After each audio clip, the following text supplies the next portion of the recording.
Muy buen día, mi nombre es Isaac Bonilla y se estará presentando qué son los métodos de medida por detección de nulo. El equipo está conformado por Saúl Arellano, Juan Castro, Samuel Cruz, Javier Cruz, Luis Ángel Cruz y Herono Espinosa. Entonces se dará inicio a la presentación. El contenido que se estará viendo alrededor o a través de todo este tema en general se divide en 7 específicos subtemas. El primero siendo cuál es el método de deflexión, seguido por cuál es el método de detección nula, qué son los puentes de medida, que se cumple en una salida nula, cómo obtener una salida nula, diferencia entre el método de deflexión y detección nula y, para último pero no menos importante, submétodos de la detección nula. Entonces, empezando por el primer tema, por así decirlo, o subtema de este gran tema, está ¿cuál es el método de deflexión? Para empezar, me gustaría definir qué es la palabra deflexión, porque no es una palabra que sea usada comúnmente en nuestro vocabulario, o yo me atrevería a decir que en el vocabulario de casi nadie, ni siquiera los ingenieros más avanzados suelen frecuentar esta palabra, a menos de que la ocasión lo requiera, como si se estuviera hablando del tema. Pero realmente esa es una palabra que no mucha gente conoce, por eso me gustaría definirla. En algo más basado a la electrónica o a los circuitos, la desviación de la deflexión es la desviación de la dirección de un fluido o de una corriente. Eso dice la RAE, que es la Real Academia Española. Entonces, con esto nos podemos dar cuenta que la deflexión es básicamente una desviación a casi todo, e incluso aplicado afuera de la ingeniería electrónica, por ejemplo, en partes como la ingeniería civil, la deflexión se refiere a cuando un material se dobla o deja de estar totalmente recto para tener una inclinación. Más que nada es una desviación, a eso es a lo que se quiere referir con la deflexión. Ahora, en la explicación me gustaría poner este par de circuitos. Este circuito es el mismo, pero podemos ver abajo que con un amperímetro se está midiendo pues la corriente. Ahora, lo que la deflexión busca, y esto es algo muy literal, con el método de deflexión se refiere a cuando tú mides algo y tienes tu sistema, tu herramienta de medición, ya sea un multímetro o en este caso un amperímetro, la aguja que tiene se va a mover. Y el método de deflexión es qué tanto se mueve esa aguja dentro, pues, de la misma herramienta, del mismo instrumento. Entonces, con esto nos referimos, si mi escala de mi amperímetro o de mi multímetro es de 1 miliamper por, por aguja, si se mueve 3 agujas van a ser 3 miliamperes, se mueven 5 agujas se van a hacer 5 miliamperes, se mueve, no se queda quieto, si llega que diga a una aguja es 1 miliamper. Entonces, este método se basa en qué tanto se desvía la aguja original de su posición original hacia el frente o hacia atrás, todo dependiendo, como se puede observar en esta imagen. Ahí está la aguja totalmente quieta, así, totalmente pues puesta hacia su lado más, pues más nulo. Pero si se le aplicara un poco de corriente o se conectara a un circuito donde hay una corriente atravesando, se notaría que la aguja se empezaría a formar hacia otros lados y es una medición directa. Entonces, el método de flexión lo único que nos quiere explicar es que si nosotros usamos un instrumento, la medición que nos va a dar o la medición que deberíamos de descubrir es la que nos va a dar, en este caso, nuestro amperímetro con esa aguja moviéndose. Es algo un poco sencillo o relativamente sencillo. El único problema es que pues como se explica aquí, es necesario que circule una corriente por el instrumento para que ocurra una deflexión, para que el amperímetro pueda medir nuestra corriente, necesita haber corriente dentro del amperímetro o necesita tener una corriente externa. El problema es que al introducir nuestro amperímetro a nuestro circuito, esto va a alterar el circuito original.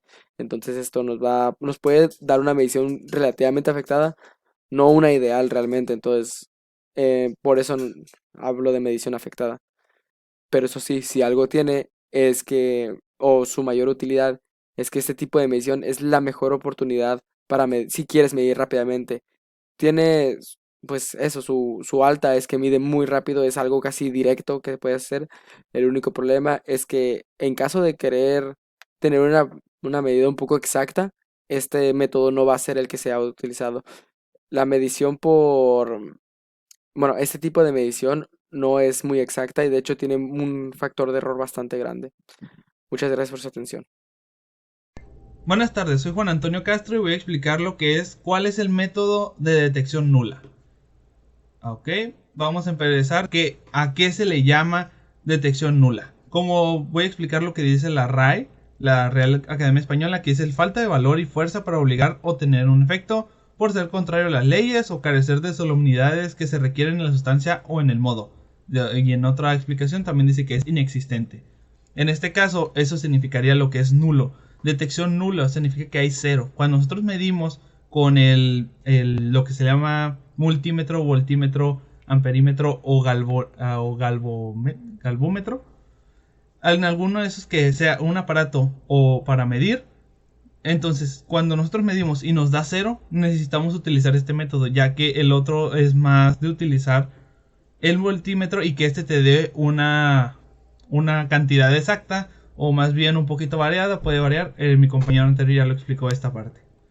Ok, el método, voy a explicar lo que es el método, ahora sí entrando ya en lo que es la materia. Entonces, como podemos ver, tenemos un puente de Wheatstone. Esto lo agarré como ejemplo, ya que otro equipo va a explicar lo que es exactamente. Tenemos como principio un galvanómetro, que es el que ya estaba diciendo. Este lo que hace es medir el amperaje o la corriente que pasa por algún tipo de circuito. Las resistencias, que es R1, R2, R3 y R4. Y la fuente, que es la E. Ok. Entonces continuamos. Lo que nos dice el método es que R1 y R2, como se puede ver en la segunda fotografía abajo de la G, dice que R1 y R2, R sobre R2, igual a R3 sobre R4.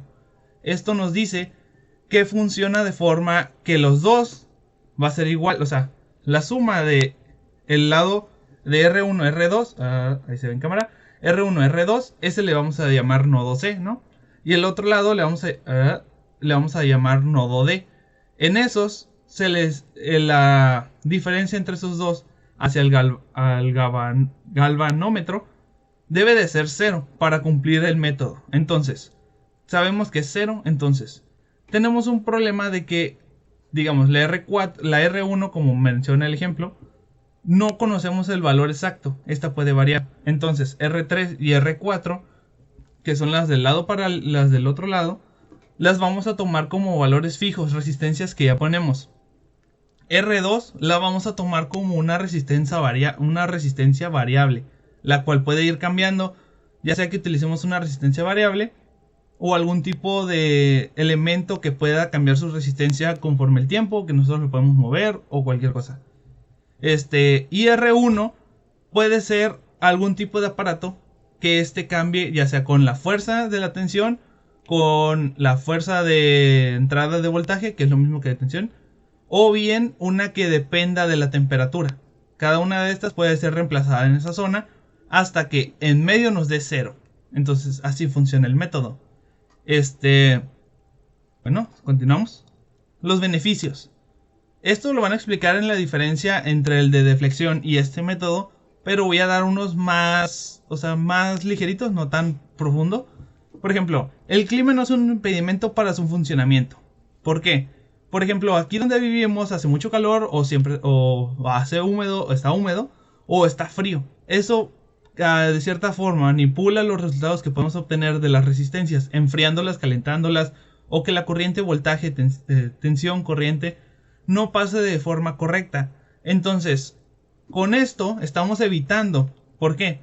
Porque cuando hay una resistencia variable, por ejemplo, en el caso del puente de Wheatstone, entonces esta resistencia variable que se le pone tanto a la R2, que fue nuestro ejemplo, y la R1, que podría ser cualquier otro elemento que cambie su resistencia o su voltaje, su corriente durante un tiempo, o sea, en el tiempo determinado que lo ocupamos, esta lo que hace es que se aclimata con todo lo demás. O sea, el multímetro, lo que estemos utilizando, puede que funcione por el calor y cualquier cosita, nosotros tocándolo, la misma humedad, esto hace que haya un factor de error que siempre existe. Pero en este caso esto lo aumenta más. Si tenemos un 2% de error en condiciones absolutas, cuando no tenemos ningún problema, que es en el vacío o tales, en lugares perfectos. Ahora, con humedad, frío o calor, estos aumentan y podemos llegar a mucho porcentaje de error. En este tipo de método de detección nula no se ve esto, ya que pues estas funcionan a la regularización de todo, que todo sea a la misma temperatura, que todo funcione al mismo ambiente. Y sea que tú lo pongas al sol, las resistencias se van a calentar, que el galvanómetro se va a calentar, que el detector se va a calentar, todo se va a calentar y todo va a seguir, bueno, no de forma perfecta, pero todo va a mantener el valor en cero. Esto si llegas al momento en el que R2 llega a una variable que sea exacta para darnos cero.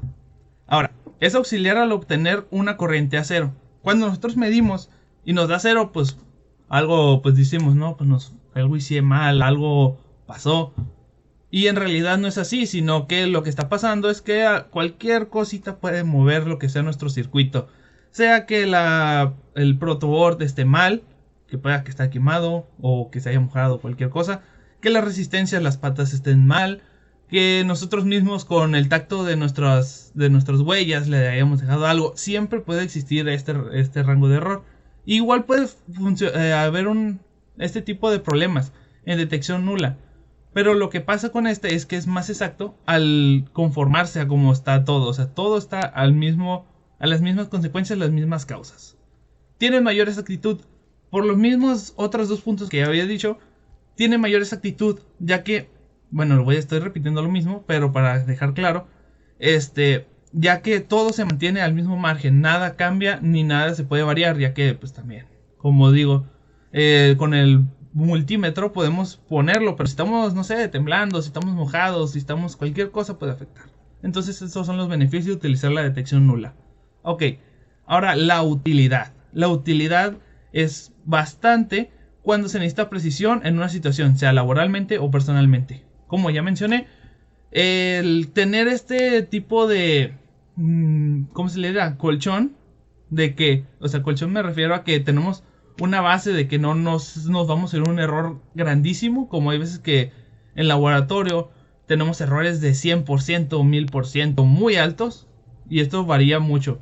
Entonces, la utilidad en esto nos ayuda a demostrar que estamos bien y de que se puede mejorar o de que podemos mejorarlo. Entonces, laboralmente me refiero cuando estemos trabajando o cuando estemos en clases o cuando estemos en laboratorio.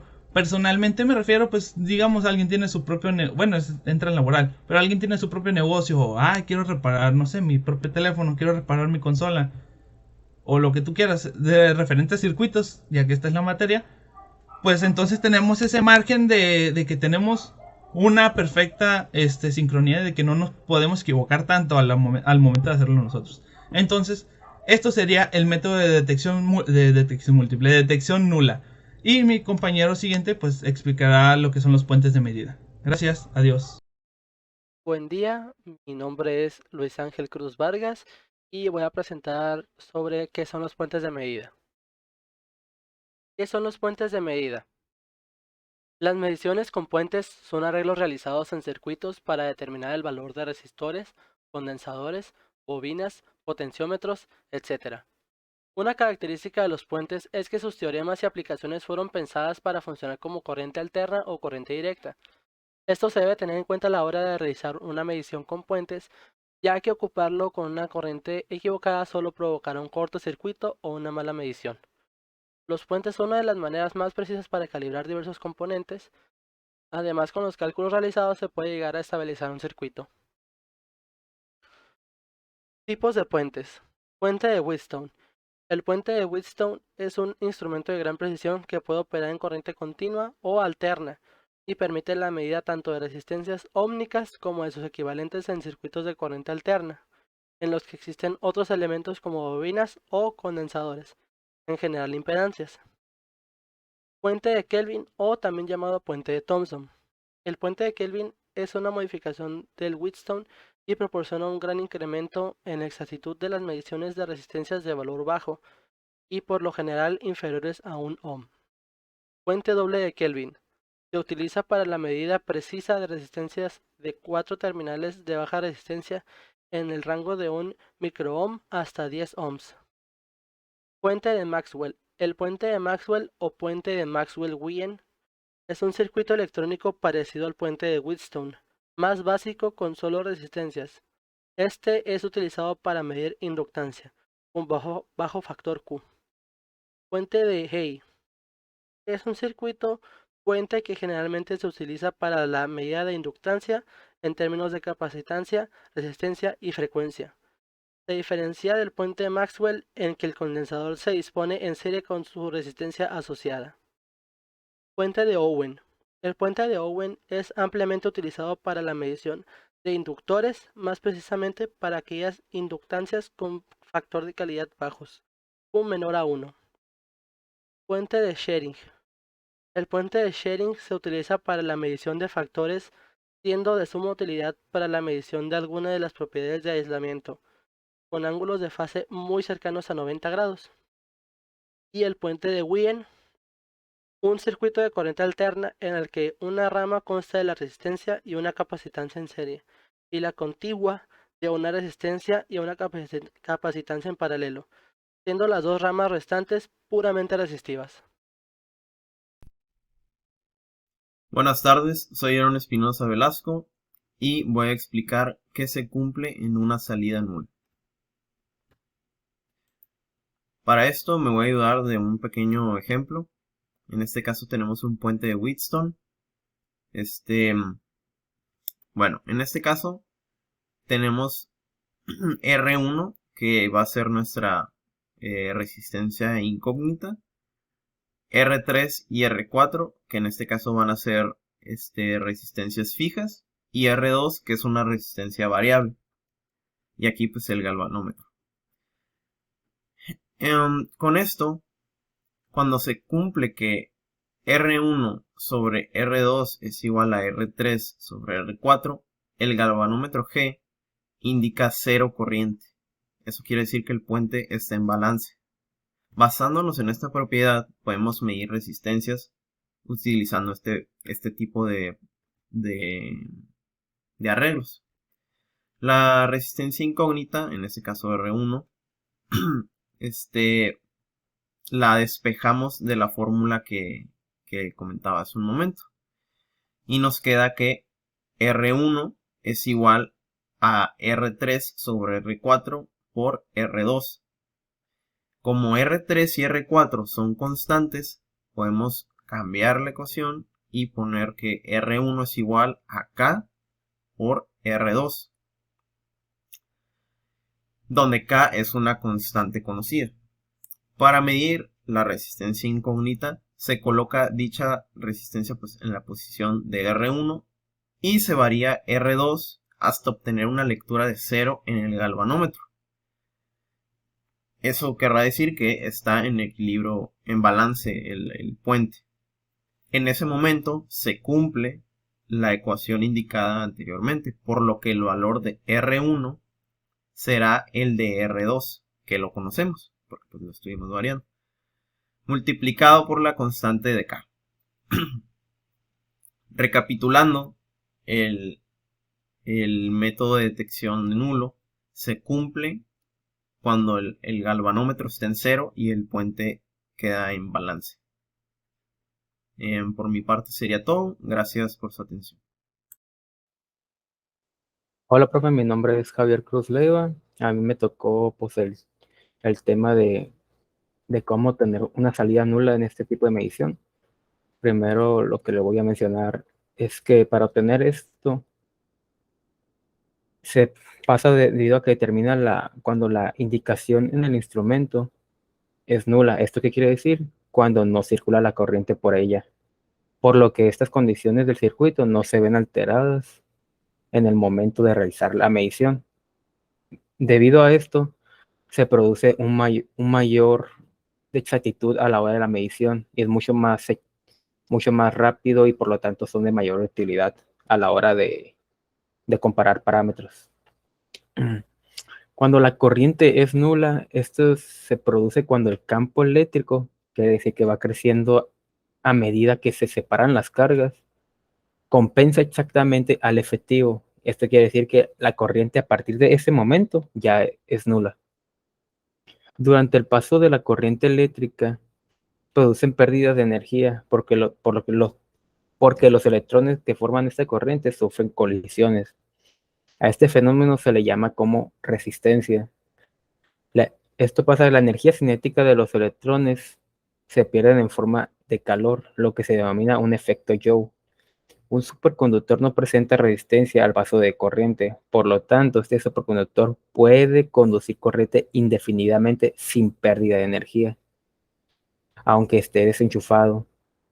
Mm, no, no contradice ninguna ley de la termodinámica porque primero se conecta al superconductor a una fuente de alimentación y una vez generada la corriente se desconecta. Por lo tanto, la energía no proviene de la nada, sino que se conserva. En diversos laboratorios se ha comprobado que al cabo de los años la corriente no decrece ni el campo magnético creado por ella.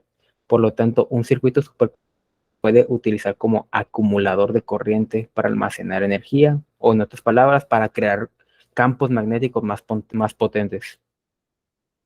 La resistencia nula es cuando un material superconductor, que ya he mencionado, es cuando se enfría a temperatura inferior a su denominada temperatura crítica y comenzamos a hacer transporte de corriente eléctrica. Y esto puede hacerlo sin que genere un voltaje. Decimos que es una resistencia nula. Recordando que según la ley de Ohm, el voltaje que está medido en volts es igual a la intensidad de corriente que está medida en amperios por la resistencia que está medida en ohms. Por mi parte sería todo y muchas gracias, profesor. Muy buenas, mi nombre es Saúl Isaí Arellano y pues me toca hablar las características y diferencia entre el método de deflexión y detección nula. Pues comencemos. La diferencia fundamental entre estos dos métodos es que en el primero que vemos aquí, que es la detección, de deflexión, es necesario que circule una corriente por el instrumento para que se produzca una deflexión y podamos realizar una medida, por lo que la introducción del instrumento altera el circuito original, mientras que con el método de detección de cero o nulo, la cantidad a medir se determina cuando la indicación en el instrumento es nula, es decir, cuando no circula corriente por él, por lo que las condiciones del circuito no se ven alteradas en el momento de realizar la medición. Debido a lo anterior, este método, el método de cero, tiene mayor exactitud que las de deflexión por estos últimos, pero este último permite realizar una medición más rápida y por lo tanto son mayor utilidad cuando la exactitud requerida no es.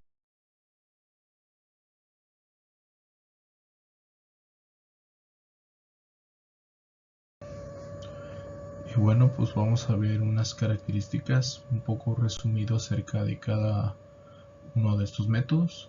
Y pues en la primera columna tenemos el método de detección de cero nulo. Dice que se requiere en el acto de la medición un conocimiento exacto del efecto opositor. La exactitud y precisión de la medición no dependen de la calibración y la exactitud del instrumento indicador de cero dependen de la exactitud de los patrones. Son adecuados para mediciones de alta precisión y exactitud a lo largo de todo el rango. Los instrumentos pueden ser simples y poco costosos. El resultado de la medición se determina por la posición e indicación de los patrones. La emisión es indirecta. El indicador de cero no necesita ser calibrado. Es suficiente solamente con el punto cero, la indicación de la dirección de la desviación. Se requiere solamente una gran sensibilidad del instrumento alrededor del cero en un rango muy pequeño y pues tenemos inadecuados para mediciones dinámicas. Se debe corregir el error. Método de deflexión no requiere conocimiento inmediato del efecto opositor. La exactitud e precisión de la medición dependen de la calibración y exactitud del instrumento indicador. La exactitud relativa es variable a lo largo de la escala. Una alta exactitud en la medición implica pues un costo mayor, ¿no? El resultado se obtiene por la lectura directa de la indicación del instrumento. El instrumento debe ser calibrado previamente a lo largo de toda la escala y en ambas direcciones. Se requiere para una buena medición una gran sensibilidad de instrumentos a lo largo de toda la escala y rangos, adecuados para mediciones dinámicas. Y bueno, como última parte tenemos una representación esquemática de los dos métodos antes visto y de los métodos que que van a hablar, ¿no? Primeramente, pues como mencioné, pues son pertenecientes de las medidas directas e indirectas, y estos se conocen como métodos generales. Y entre los métodos generales tenemos los submétodos, pues donde ya están de método de comparación, método de sustitución, diferenciales y generales. Y estos son los que mi compañero va a hablar. Por mi parte sería todo, y muchas gracias por escuchar. Buenas tardes, mi nombre es Samuel Isaac Cruz González y yo le voy a hablar sobre los submétodos de la detección nula. Método de comparación. Lo utilizamos cuando tenemos una incógnita, un parámetro conocido similar a la incógnita que se encuentra conectado al circuito simultáneamente con la anterior, y un instrumento de detección que no tiene que estar calibrado en las mismas unidades que la incógnita. Como podemos ver aquí en la imagen, tenemos nuestra fuente de alimentación que va conectada a la incógnita, que no sabemos qué unidades de medida tiene o qué medida es la que tenemos aquí, y el patrón en la que sí tenemos una medida, y el instrumento que utilizaremos para para saber la medida de la incógnita.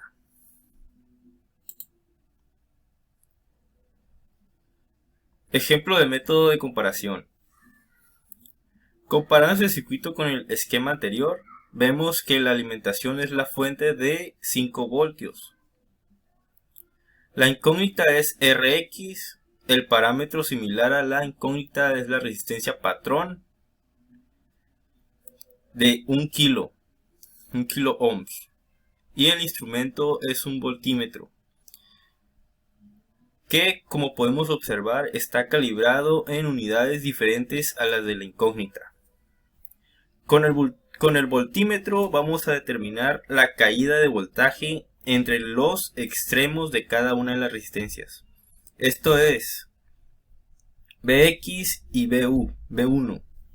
Como ambas resistencias están en serie, la corriente que circula por ellas es la misma.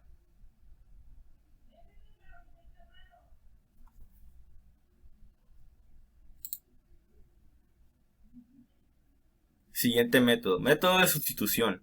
Es aquel en que la incógnita se reemplaza por el patrón, el cual se ajusta para que produzca el mismo efecto de la incógnita. El instrumento utilizado puede estar calibrado en unidades diferentes a la incógnita. Método diferencial. Este método se utiliza cuando se quiere medir la variación de un parámetro con respecto a un valor inicial. En primer lugar, este valor inicial se ajusta con respecto a una referencia estable, de forma que el instrumento sensor indique 0. Cualquier variación de la incógnita puede determinarse mediante la indicación del instrumento sensor.